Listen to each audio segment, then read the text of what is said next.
simplement Monsieur Black avec Monsieur Black. Tonight is the night, ça va être chaud. Et aujourd'hui, c'est une émission spéciale de ma saison. Puis je suis vraiment, vraiment honoré, privilégié d'avoir deux personnes extraordinaires qui font toute une différence au hockey au Québec. Qui de moins que d'avoir des sommités, des légendes, le fameux numéro 41, le 10e choix au repêchage de 1993 avec les Nordiques de Québec. Puis tout récemment, en 2021, et quand on a appris la nouvelle qu'il allait devenir le DG de Hockey Québec, c'était toute une nouvelle. J'ai l'honneur d'avoir sur mon plateau Jocelyn Thibault. My God, right! Ça fait plaisir d'être ici. Merci beaucoup d'être là, Jocelyn. Plaisir. Et à côté avec son sourire contagieux. Écoute, ça fait plus de 10 ans qu'il était à Hockey Québec. Il a commencé coordonnateur tout récemment à devenir directeur de la programmation et de la formation. Puis c'est un gars qui a le cœur sur la main, puis il pense à son prochain matin, midi, soir, pense à ses enfants. Coach du Cobra de Terrebonne, Junior 3A. Ce gars-là, il mange du hockey. Moi, vous pensez que je mange du hockey? Lui, il en fait de l'indigestion. J'ai appelé mon ami ici, Jean-François Leblond. Comment ça va, JF? Bien, toi. Merci. Je suis vraiment content que vous soyez là, les gars. On va parler de hockey. Là, on est dans notre zone. La première question que j'ai pour vous, messieurs, aussi simple que ça, pourquoi le hockey? Comment ça a commencé? C'est quoi le moment voodoo, si je l'appelle du genre, qui a fait que le hockey allait rentrer dans votre vie et vous allez en faire une carrière? Ça remonte à loin. Mon père était gardien au hockey. Oh boy. Puis journaliste en plus. Fait que moi, j'étais présent dans les chambres du Canadien bien avant Jocelyn. Oh my God. Petit. Je me promenais dans la chambre, j'accompagnais mon père. Puis après ça, je me suis mis à jouer. J'ai arbitré. J'ai finalement, ma carrière de joueur s'est arrêtée un moment donné. Je me suis mis à coacher. Ça fait 25 ans que je coach. Wow. J'aime ça. J'ai vu mes enfants grandir. J'ai coaché les enfants des autres aussi. Puis c'est pour la passion du sport, de développer, redonner à la game. Incroyable. Ça fait partie de ton ADN, JF. Quand on parle dans ta vie, dans tous les jours, le hockey, ça fait partie de ta trame de fond aussi. Là. Il y en a beaucoup. Ma blonde dirait qu'il n'y a pas d'autre sujet qui rentre à la maison. Hein, ça. C'est bon. Et pour toi, Jocelyn? Ben moi, écoute, commencé novice quand j'étais petit, je viens d'une famille de hockey. J'ai un oncle qui a joué junior majeur bien avant moi. Mais mon père était impliqué dans le hockey, mais mon grand-père, Thibault, était impliqué dans le hockey. Puis à un moment donné, j'étais novice, puis là, on jouait à l'initiation. Puis à un moment donné, on a commencé à faire des petites équipes. Puis là, à chaque semaine, c'était un jeune qui gardait les buts à chaque semaine. Puis là, moi, j'aimais ça. Alors, j'ai dit, je peux-tu rester dans les buts puis plus faire la rotation comme les autres? L'entraîneur, il dit, oui, pas de problème, reste dans les buts. Alors, c'est comme ça que j'ai commencé à garder les filets. Puis, passion, encore une fois, une famille de hockey. Une famille de hockey. Puis là, le mot important, c'est le mot famille. Nos parents, dans notre évolution comme joueurs de hockey, comme coach de hockey, comment a été la relation que vous avez eue très jeune avec vos parents pour le hockey? Est-ce qu'ils vous ont supporté? Puis c'était quoi les choses magiques qu'ils ont faites avec vous pour donner cette passion? D'être présent dans l'aréna, de pouvoir vivre un moment, que ce soit pas nécessairement coach avec... Mon père ne m'a pas nécessairement coaché, mais j'étais présent, je voyais ce qu'il faisait, ça m'a intéressé. Je regardais la game à la télé, ça m'intéressait. Puis j'ai développé ça à travers le temps, en dehors de tous les autres sports que j'ai pratiqués. Mais celui-là, il y a comme une saveur particulière. Même ma mère, qui n'était pas une fan de hockey, écoutait le Canadien, écoutait les Nordiques. Là, c'était la bataille chez nous, mon grand-père, ma mère. Fait que ça faisait partie de la situation familiale, de l'environnement. On en parlait tout le temps. Puis moi, je me suis intéressé à ça versus mes frères. Puis à un moment donné, ça s'est développé. Ça s'est développé en moi, mais c'était le sport. La trame de fond dans notre famille, c'était le sport, peu importe lequel. On veut que tu bouges, allez gaspiller votre énergie dehors. Nice. Puis moi, j'ai trouvé dans le hockey. Ah, j'adore. Et pour toi, Jocelyn? C'est ça, dans le fond, c'est difficile. Je pense que c'est plus dans l'accompagnement que les parents nous procurent. Tu sais, mes parents, je pense qu'ils ont vu que j'aimais ça. Puis quand tu vieillis, puis quand un jour tu es rendu à leur place, c'est là que tu réalises les sacrifices qu'ils faisaient sans le dire, tu sais, en temps. Ne veux pas le temps que les parents pouvaient passer en voyagement à l'aréna, avant le match, pendant le match, après le match. Les ressources financières aussi, ce que ça peut coûter. Et moi, comme gardien de but, tu sais, plus tard, les parents ne le disent pas, mais juste le fait qu'ils étaient là pour toi, je pense que ça veut tout dire. Alors moi, je fais vraiment de l'accompagnement. Puis mes parents, en tout cas, perso, ils n'ont jamais mis 3 secondes de pression sur moi. Jamais. Alors, c'est dans le non-dit. C'est comme dans l'accompagnement que les parents, je pense, peuvent avoir. Ouais, c'est excellent. Tu en as fait une carrière dans la Ligue nationale, tu en as fait une carrière professionnelle. Tu étais kinésiologue? Oui, étudiant un bac en kinésiologie. Ben oui, c'est incroyable. Puis dans le fond, moi, ce qui m'intéresse, c'est le développement athlétique. Oui. Fait que développement athlétique, développer la game, le sport. Fait que gérer le sport, développer autour de ça. C'est ce qui m'a amené vers Hockey Québec à la base pour l'initiation. Donc vraiment, le programme MAG, les bases en arrière de ça, comment développer les joueurs, les joueuses pour les faire grandir, pour qu'ils...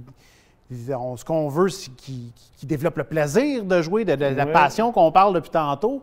C'est ça qu'on veut développer chez les jeunes, c'est ça qui m'animait. Puis à l'intérieur de ça, là, j'ai découvert encore plus la formation des entraîneurs. Je me suis intéressé à ça. Puis maintenant, ça fait partie de mes deux grands chapeaux, là, formation et programme.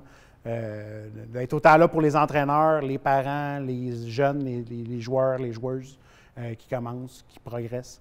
Fait que c'est ça que je trouve le fun. Toujours présent. Puis encore une fois, au nom de tous les entraîneurs, on te remercie pour tout ce que tu fais depuis plusieurs années, surtout pour le programme MAG.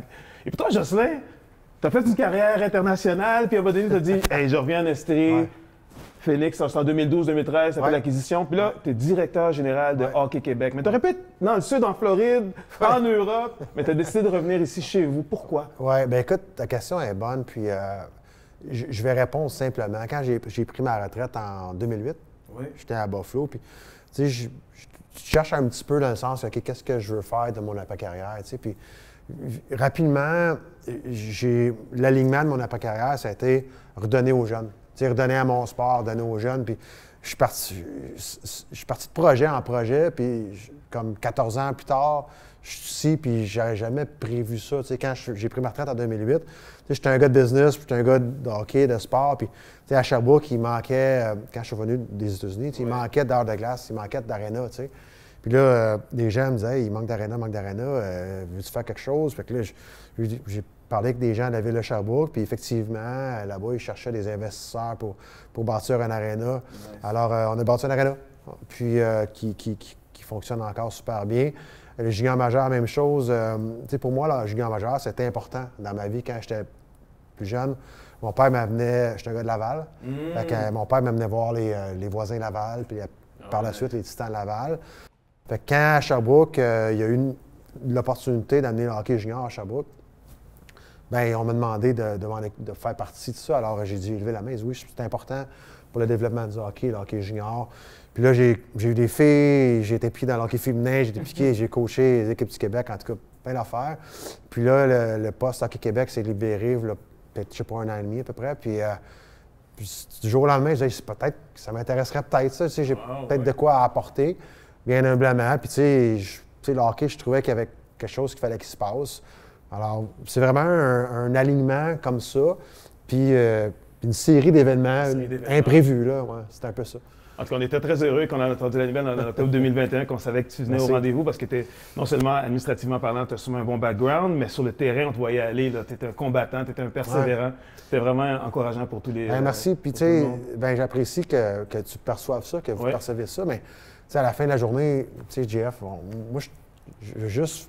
bien humblement faire avancer le hockey avec ma petite partie à moi. Puis c'est sûr qu'au Hockey Québec, on a un rôle important, mais ça me passionne vraiment, tu sais, le développement du hockey, l'inclusion, l'apprentissage du hockey. Pour moi, c'est on en parle à tous les jours, là, c'est des sujets qui me touchent beaucoup. Puis il faut arriver justement à bâtir là, de quoi de super solide ici au Québec. Quand je pense à Hockey Québec, y a-t-il des solutions que vous avez déjà commencé à mijoter, à venir comme des plans qui pourraient aider nos jeunes à En fait, il y a deux grandes emphases, deux grandes directions, celle de la promotion, la communication, l'éducation, la sensibilisation par les formations qu'on peut implanter via Hockey Canada, à Hockey Québec, avec nos entraîneurs maîtres, avec nos différents membres partout à l'intérieur de la province.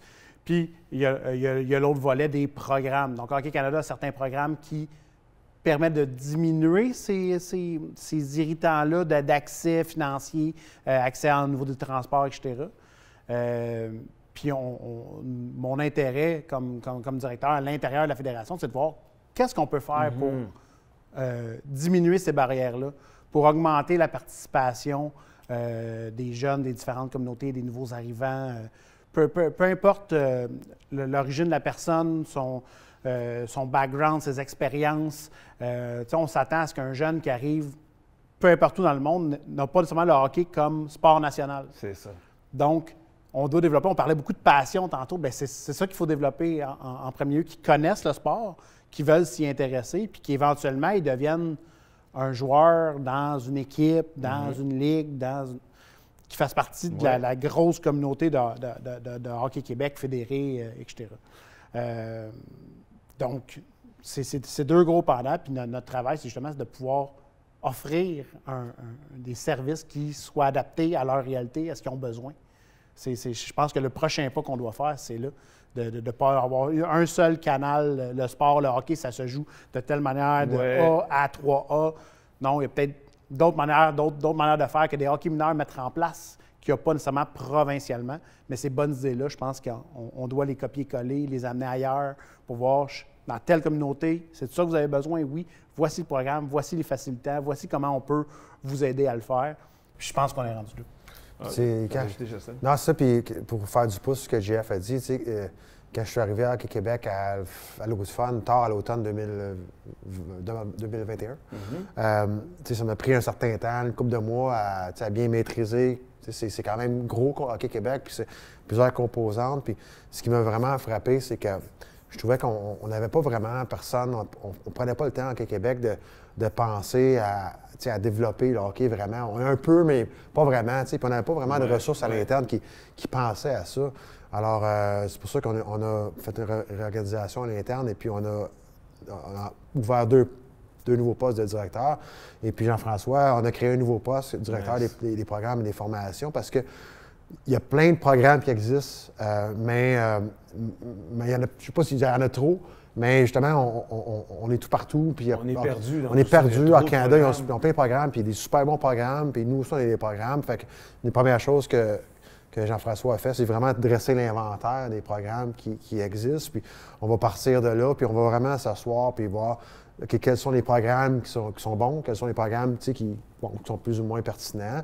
Puis on peut bonifier les programmes qui existent, on peut s'en partir d'autres, mais c'est important de vraiment de prendre du temps puis accorder des ressources justement à vraiment adresser les problématiques, puis les défis, les challenges qui s'adressent non seulement pour nous, mais justement pour les familles. Absolument. Alors, on est là, puis on veut vraiment attaquer cette C'est vraiment le fun d'entendre ça. C'est rafraîchissant. Parce que lorsque moi, je parle aux parents qui viennent m'approcher et disent « Écoute, Ansley, on aimerait emmener nos enfants, mais ça coûte trop cher. » Je dis « Qu'est-ce qui coûte trop cher? Est-ce que c'est vraiment l'équipement? » Creuser un petit peu plus. Puis ce que j'entends qui est le tronc commun, c'est « Mais les inscriptions pour jouer dans l'élite, mon gars, il a du talent, mais aller à l'élite, c'est 300$ sans même avoir été toucher la glace. Ça leur coûte très cher. Est-ce qu'il y a une restructuration administrative avant la glace et les équipements? Qu'est-ce qui pourrait être fait? Est-ce que Hockey Québec a des idées là-dessus pour aider les parents qui nous écoutent aujourd'hui? En fait, un des blocages qu'on a, c'est tout le sport de haut niveau, peu importe lequel. J'ai des amis qui font de la trampoline de haut niveau. Ça coûte extrêmement cher. Ouais. Mais aller jouer, on est passé ici par le chemin, une super belle glace ici en arrière. Oui. Ça, c'est pas ce que ça coûte jouer au hockey mineur. Ça coûte une paire de patins, un bâton, un casque. On espère que les gens mettent un casque pour se protéger. Mais ces éléments-là ne coûtent pas 6, 7, 800 $. On peut les avoir même, je t'allais acheter en fait des patins usagés pour mes enfants.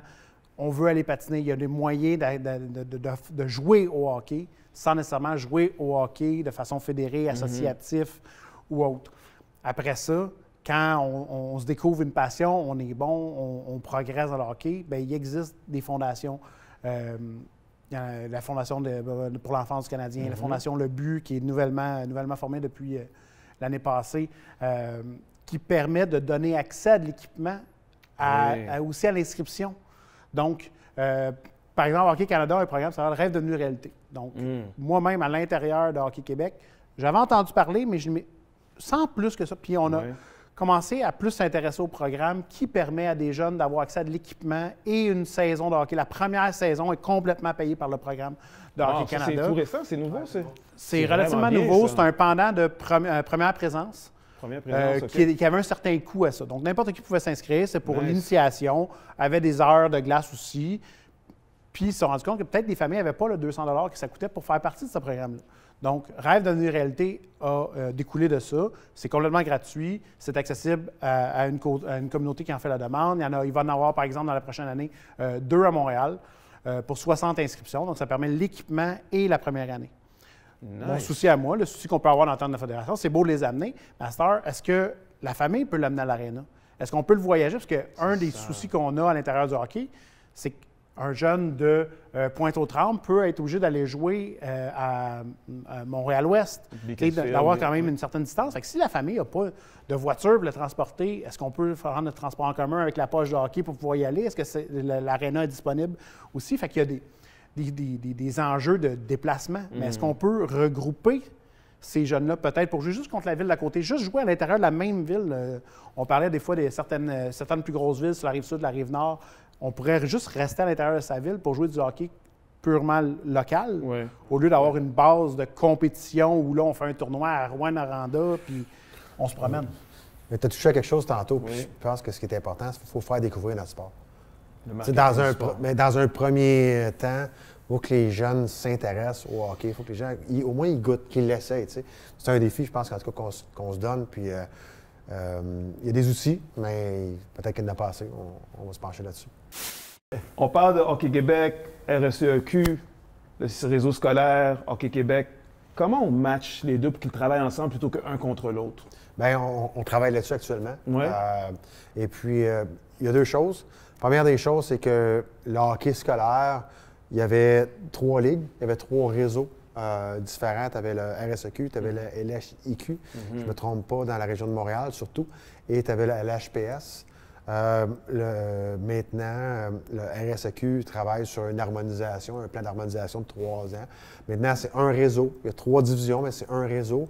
Donc, d'une part, tu as la RSEQ qui est en train de réaliser cette harmonisation-là.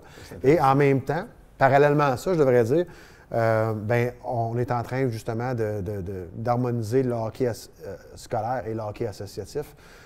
C'est pas simple parce que, surtout dans les régions, je veux dire, à Montréal, c'est pas simple non plus, mais il y a plus de joueurs. Des fois, c'est plus facile, mais il y a des régions au Québec où justement, il y a quand même beaucoup de familles, de joueurs qui quittent le réseau associatif pour les réseaux scolaires, surtout au niveau secondaire. Et puis, évidemment, que là, ça vient chambarder les ligues, par exemple, 2A ou 2B, ou même Saint-Pellet, dans certains cas. Alors, ici, il y a un bouleversement. C'est correct, ça fait partie de la vie. On est en transformation, mais on est en train, justement, avec les gens du RSEQ, de faire cette harmonisation-là. Puis, encore une fois, c'est pas simple parce que là, ça vient vraiment, pas dire ébranler, mais ça vient modifier transformer. Ça va quand même bien. Il y a des situations plus problematiques que d'autres des fois, mais ça avance. OK. Je suis content de ça parce que moi, je prends mon exemple personnel, mon garçon qui était au réseau scolaire, au Monseigneur Parent. Puis je lui demande la raison, veux-tu aller jouer pour la ville avec Hockey Québec? Il me dit, ah non, pas vraiment, parce que là, avec l'école, j'étais avec mes chums, j'étais avec ma communauté, ça me représente plus. Fait que là, quand il m'a dit ça, ça m'a comme un petit peu chamboulé. Là, je regarde mon petit gars, pour lui, c'est plus nécessairement d'arriver à la Ligue nationale, mais c'est de vivre son sport avec passion, mais avec des gens qui lui ressemblent, avec des multiples diversités. Ben oui, mais tu sais,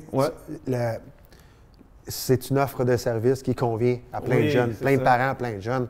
Alors nous, Hockey Québec, il faut être capable non seulement de s'adapter, mais de prévoir ou de penser à des nouvelles façons d'intéresser les jeunes garçons, filles. Et bien, j'ajouterai les parents, parce que souvent, c'est à un jeune âge, c'est les parents qui vont prendre la décision pour les jeunes. Mais tu sais, le hockey scolaire répond à un besoin, tu l'as dit. Alors, puis il y a sûrement d'autres choses qui répondent à des besoins, aux besoins des jeunes. Alors, c'est à nous, justement, à s'adapter et à prévoir ce qui peut être intéressant pour les jeunes. Est-ce qu'on devrait faire du hockey 24 sur 24, 7 jours sur 7, ou est-ce qu'on devrait être capable de diversifier un peu, faire multisport? J'aimerais vous entendre là-dessus. Bien, à la base, il faut être capable de toucher à tout. Toutes les différentes habiletés motrices que les jeunes doivent développer pour leur vie quotidienne, pour être de bonnes personnes, de bons sportifs, c'est ce qui doit être développé. Puis c'est pas en étant spécialisé à jeune âge. Surtout au hockey, on a un problème avec le hockey qu'on n'a pas avec le basket et le soccer, c'est que les jeunes arrivent dans notre sport, ils doivent apprendre à patiner avant de pouvoir manier le bâton. Puis c'est ça qu'ils veulent. Tout le monde veut tirer, tout le monde veut passer, mais tu es tout le temps rendu sur les genoux parce que tu es prêt à te tenir sur une lame courbe d'une couple de centimètres. Fait que chaque personne qui arrive, on doit apprendre à patiner en premier. Donc, on a un premier problème. Il y a beaucoup d'enfants qui doivent lâcher. C'est difficile d'apprendre, de tout être en train de se relever. Fait qu'on a cette complexité-là à la base. Puis après ça, c'est de pouvoir C'est ça. De faire une saison, si on aime ça, parfait, mais de développer autre chose après, que ce soit des habiletés de lancer, de course, de botter, qui permettent de développer autre chose, qui permettent après ça, à ces habiletés-là, de revenir vers le sport primaire, qui peuvent aider. Fait que le multisport est un élément fondamental pour nous autres. On a déjà fait des liens avec d'autres sports. Moi, mes enfants, je les ai amenés à découvrir plein de sports juste en découverte. On va aller essayer. T'aimes pas ça? C'est pas grave, tu te réinscriras plus après. Finis ta session, puis après ça, on va aller faire autre chose. J'adore. C'est dans ta question. Bien, c'est ça. Puis dans ta question, il y avait plusieurs angles. Puis d'une part, ça, mais d'autre part aussi, qu'est-ce qui est important pour nous puis pour moi, c'est vraiment que les gens... Tu sais, le Québec change d'un point de vue démographique. C'est comme ça, on change. Puis c'est tout à fait correct. Alors, puis on a touché en début d'entrevue tantôt, il y a beaucoup de gens pour qui au Québec, le hockey, c'est pas nécessairement leur sport. C'est ça, c'était pas leur, de leurs parents, de leurs grands-parents, c'était pas leur sport. Les autres, c'était plus d'autres choses. Alors, c'est notre rôle, à nous ici, de les intéresser à ça. Ça, c'est super important pour comprendre ça, que les gens qui arrivent d'un autre pays arrivent ici, puis ouais, le hockey, c'est cool, mais comment ça marche? Quelqu'un peut m'expliquer comment ça marche?